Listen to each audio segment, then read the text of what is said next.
Professor Hendlin, thanks so much for joining me on the podcast. Thanks so much for having me, Aaron. I really appreciate it. You have such a wealth of knowledge. Would you like to share a brief background about your research and your interests? Sure, I'm a environmental philosopher and public health scientist, and I have appointments in Europe and the United States. I do expert witness work looking at plaintiff side in cases of chemical exposures that cause cancers. I've been working with a archive hosted at the University of California, San Francisco, a medical school, for about 20 years. And this archive has over 100 million pages of previously secret industry documents. And this has spawned for me, a rabbit hole of investigation down what chemical industries have known about their products and their toxicity when they knew them, and what they did or did not share with the rest of us. You write about the chemical Anthropocene. What do people mean when they say the chemical Anthropocene? Sure. Chemical Anthropocene refers to the ubiquity of chemicals that we're looking at, the health and environmental impacts, which are long ranging. And there's been such an explosion in chemicals that we're battling a host of new chronic diseases and pre existing ones at whole new levels that we've never seen before in any population in history. Right. And you write that women, children, the elderly, African Americans, indigenous communities, people of color, and people who are poor continue to be disproportionately harmed by chemical exposures. And this is in a North American context or maybe Yeah, global North absolutely. context, right? Yeah, for example, in that same paper that I wrote in about the chemical Anthropocene, it's clear that Black Americans are 75% more likely to live in the vicinity of chemical and petrochemical industrial facilities than white Americans. And so, regardless, even the best hygiene at home, the best organic food buying practices, whatever it may be, you're still being exposed on a daily basis in ways that are going to mitigate against those actions. So I feel like as long as we keep allowing new mystery synthetic chemicals to come on the market and we don't take account of the current exposure that we have to toxins, it's like Sisyphus pushing a boulder up a hill. You basically have to have a PhD just to understand what's toxic or not at the supermarket. What your deodorant is, your shampoo, what are phthalates, which are in a lot of shampoos, and what's the long-term consequence of exposure to phthalates. And to think that we have a paternalistic government that's taking care of us and is not going to expose us to toxins, these corporations wouldn't be allowed to operate. So it's really a conundrum when we realize we don't know how, who, and what to trust anymore. And when it comes to toxins, this can be a lethal dilemma. And when it comes to the regulation system I believe you're talking about a US context, you write that it's a failure and it's a free-for-all. Do you want to talk a little bit about how it is so broken and what could change going forward? There's a lot of knowledge, a lot of scientific knowledge is totally ignored or not taken up properly by regulatory agencies that are supposed to use the best science. Our scientists are as important as our police. We just don't treat them like that. And every medical doctor has to take the Hippocratic Oath, right? Do no harm. We need to integrate this Hippocratic Oath into a union between our policymakers and our scientists who are finding that there's these things called classes of chemicals. And for example, when we find that one organophosphate has certain very precise harm, we can generalize that to the whole class of chemicals of organophosphates. Similarly, with PFAS, we don't have to regulate each one in a whack-a-mole sort of way. It's a toxic treadmill that's being rolled out one after another. The International Research Association on Cancer, the top research and regulatory body worldwide, found in 2015 that glyphosate is a probable carcinogen causing non-Hodgkin's lymphoma. And so many farmers are exposed to this, so many janitors, so many landscapers. And Monsanto, now Bayer, wants to roll out dicamba, which is most likely even worse than glyphosate for human health. And so this is why I call it the toxic treadmill, because it's really hard to deal with these things unless we look at classes of chemicals. We know that these chemicals are toxic. We've done the research. We can extrapolate a sort of better safe than sorry approach to the other chemicals that have almost the exact same molecular structure. And this is something that it's an easy win. It's low hanging fruit. It would help protect us without wasting excess decades and time and energy. So that's something that I think would be a good path forward regulatory wise. Professor Hendlin, are there any countries or regions that are doing regulation better? We often hear that in the European Union, there's a different system and that there's more protections. Yeah, I would like to say that Europe, where I'm calling in from today, is more enlightened in some ways, but I can't really say that in good faith. They do have a precautionary approach, but that doesn't necessarily mean that the chemical industry isn't involved at every step of regulation. And this is a problem because what it shows is that there's virtually nowhere in the world where you can actually say no, we don't want this here, and have that be respected by the chemical companies where they say, okay, all right, thanks for letting us know. We'll just take it somewhere else, or we won't develop this further. And the speed at which things happen these days in terms of developing, getting it on the market, and then getting it past regulation so you can sell it is much quicker than these same companies are able to do their due diligence in testing it, let alone having third party independent scientists, yeah, exhaustively study it. And that's why I say, look, we don't know the real harm of most chemicals. And we can either take the additional time and do our due diligence and study it.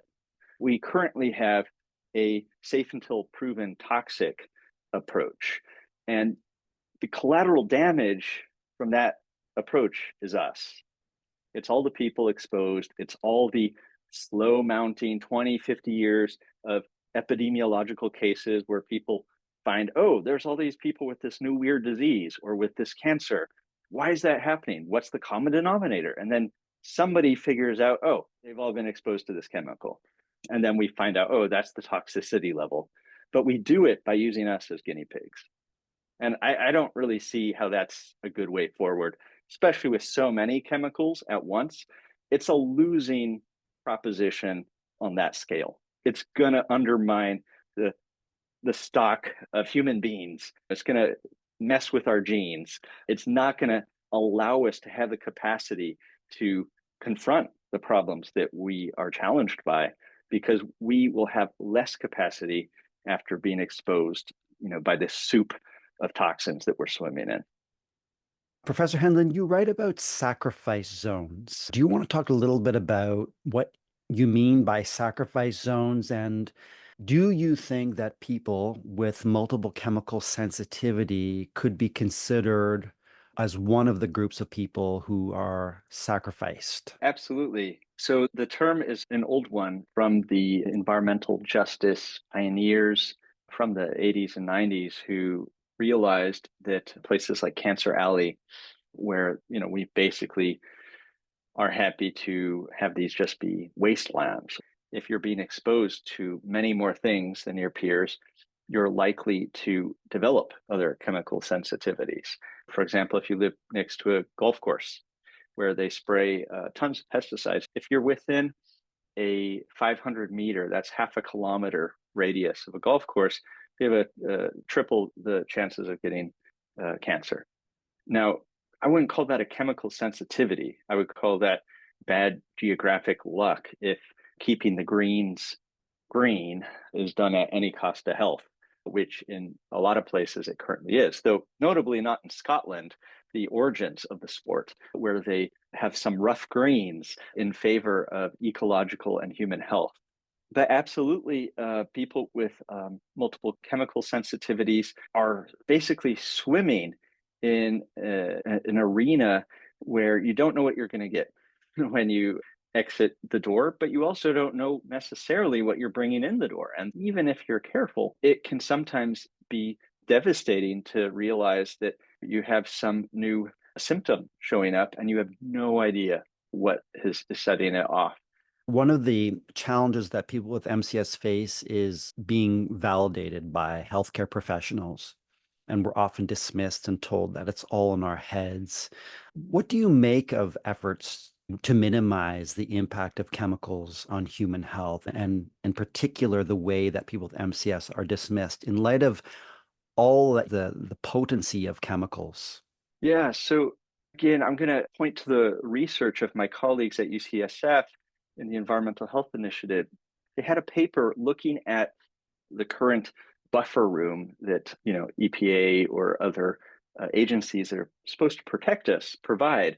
They showed that the exposure rates have to be 20 times less than what could possibly cause human impact. But they show that there's a huge range of chemical sensitivity amongst us, our species. And so I might be exposed to a chemical and not have any noticeable effect. My neighbor could be 40 times more sensitive to the same exact exposure. And she might be in bed for weeks as a result. Somebody's spraying something or killing the weeds. I don't know what it is, but something that seems so innocuous to most people can have devastating effects for those who are sensitive to them. And I see people with multiple chemical sensitivity as canaries in our collective coal mine because all of us are sensitive to chemicals, but to different ones in different ways. And so, what is going to be the toxic cocktail for me is going to be different from you. And if the ones that you happen to have happen to be the toxins that our society is pumping out right now, then that is really bad luck. But why, as a society, should we say, okay, you're just expendable? You think that everybody else isn't also being affected, even if the actual harms don't show up immediately?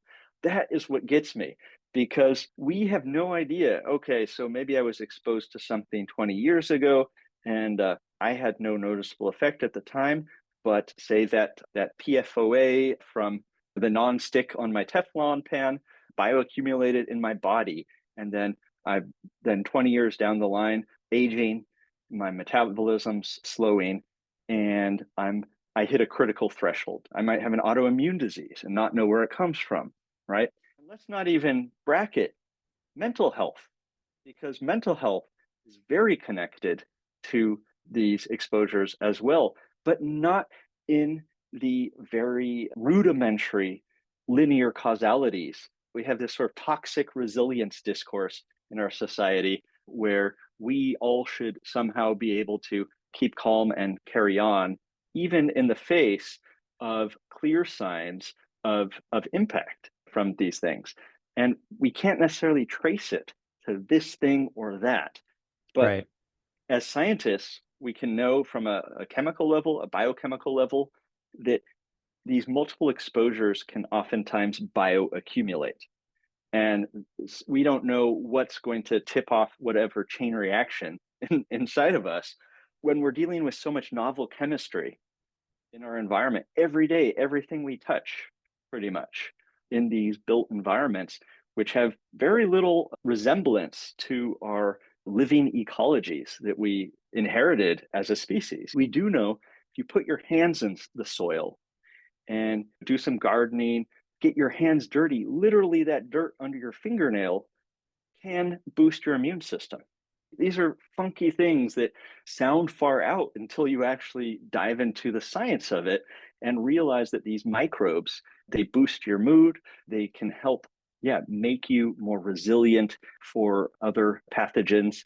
And it's also possible, for example, with certain clays, ingesting clays that people have done historically, can also help chelate or draw out some of the heavy metals or other toxins in the body. But these are not standard educational modules that we receive. You have to learn your own tactics through trial and error, through word of mouth, which I think is a very inefficient way of protecting ourselves against these things, let Yeah. alone working together to start saying no. We want to have biocompatible, biophilic chemistry, green chemistry, which is totally possible. We already know that we can create a lot of our materials without using a lot of these known toxins. The only thing that's stopping that is a lot of money being lost to a few big companies, which that money would go to new companies, right? New upstarts. I don't see it as a loss. I just know that old ties and old oligopolies like die hard. We haven't figured out a good way to take care of ourselves as a Uh, society.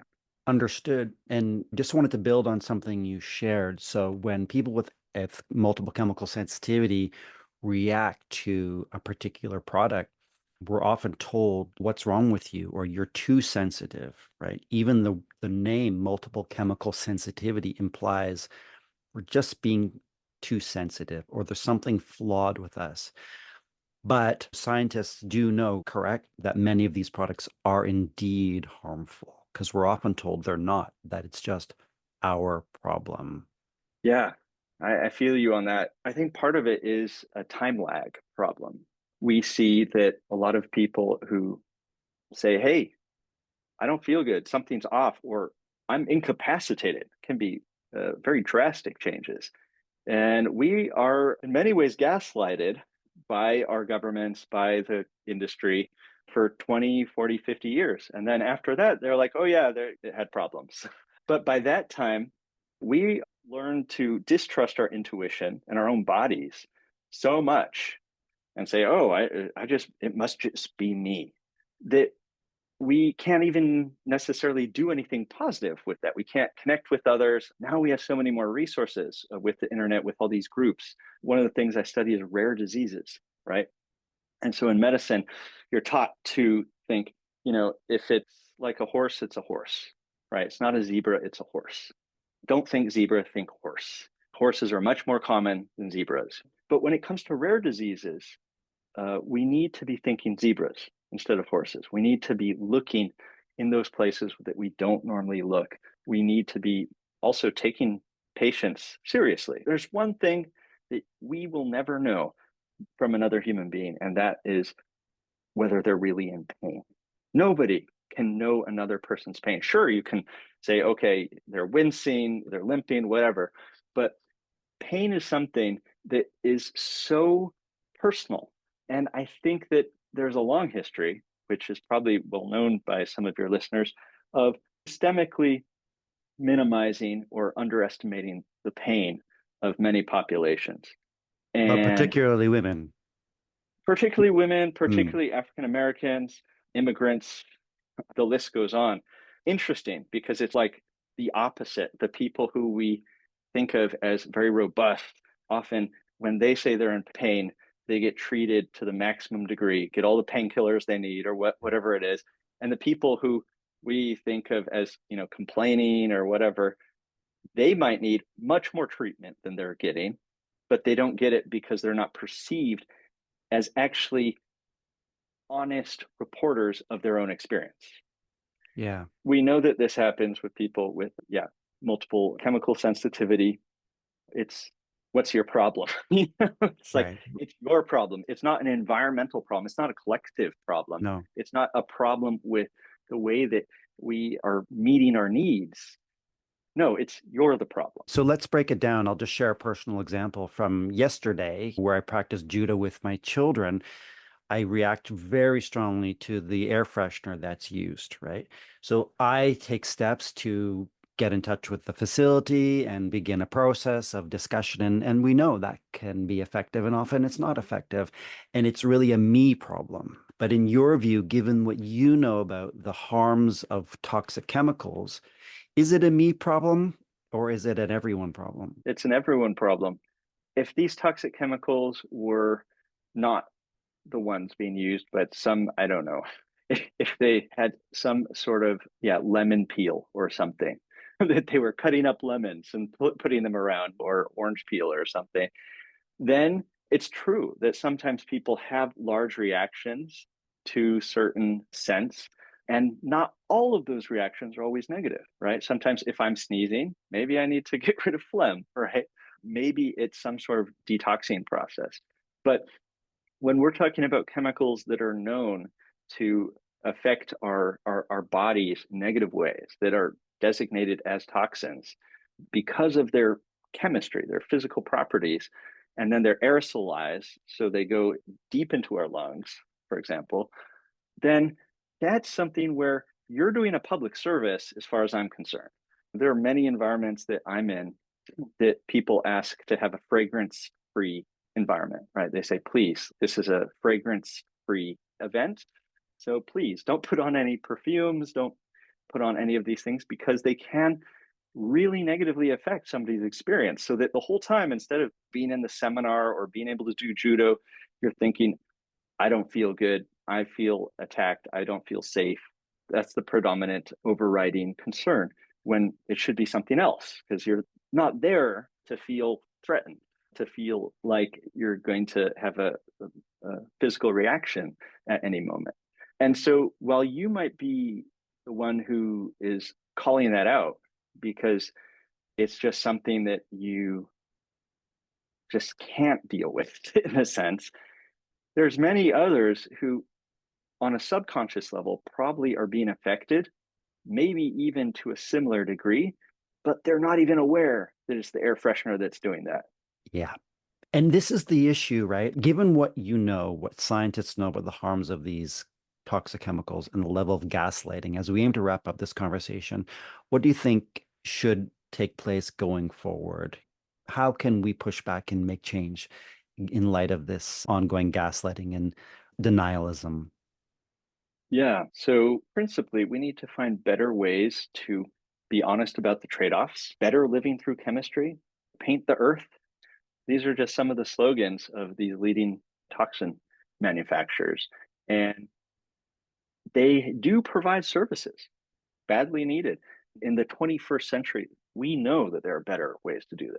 We know that there are less overtly harmful ways. We have a better understanding of chemistry. We have a greater scientific sensitivity. Before, we were happy if something accomplished its aim, even if it had a bunch of side effects. When you do that on a planetary scale with 8 billion people and you ramp it up so it's in every aspect of our life, that doesn't work anymore. You get diminishing returns. And those diminishing returns are showing up every day in our health.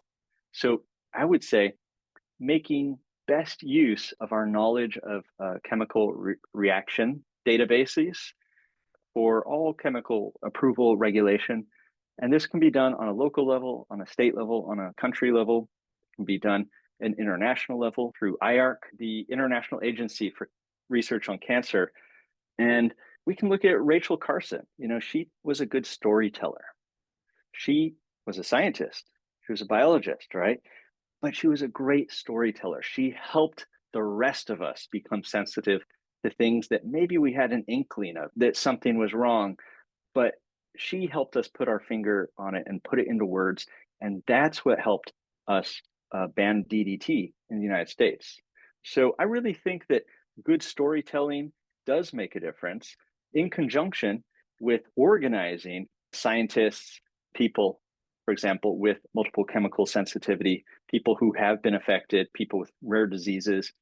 All these groups on their own might seem a small portion of the population, but together we're actually the majority, right? There's certain things that we need and certain things that we have to stay away from because if we get too much of certain toxins, all the hopes and prayers and I don't know, new technologies and expensive treatments in the world aren't going to cut it.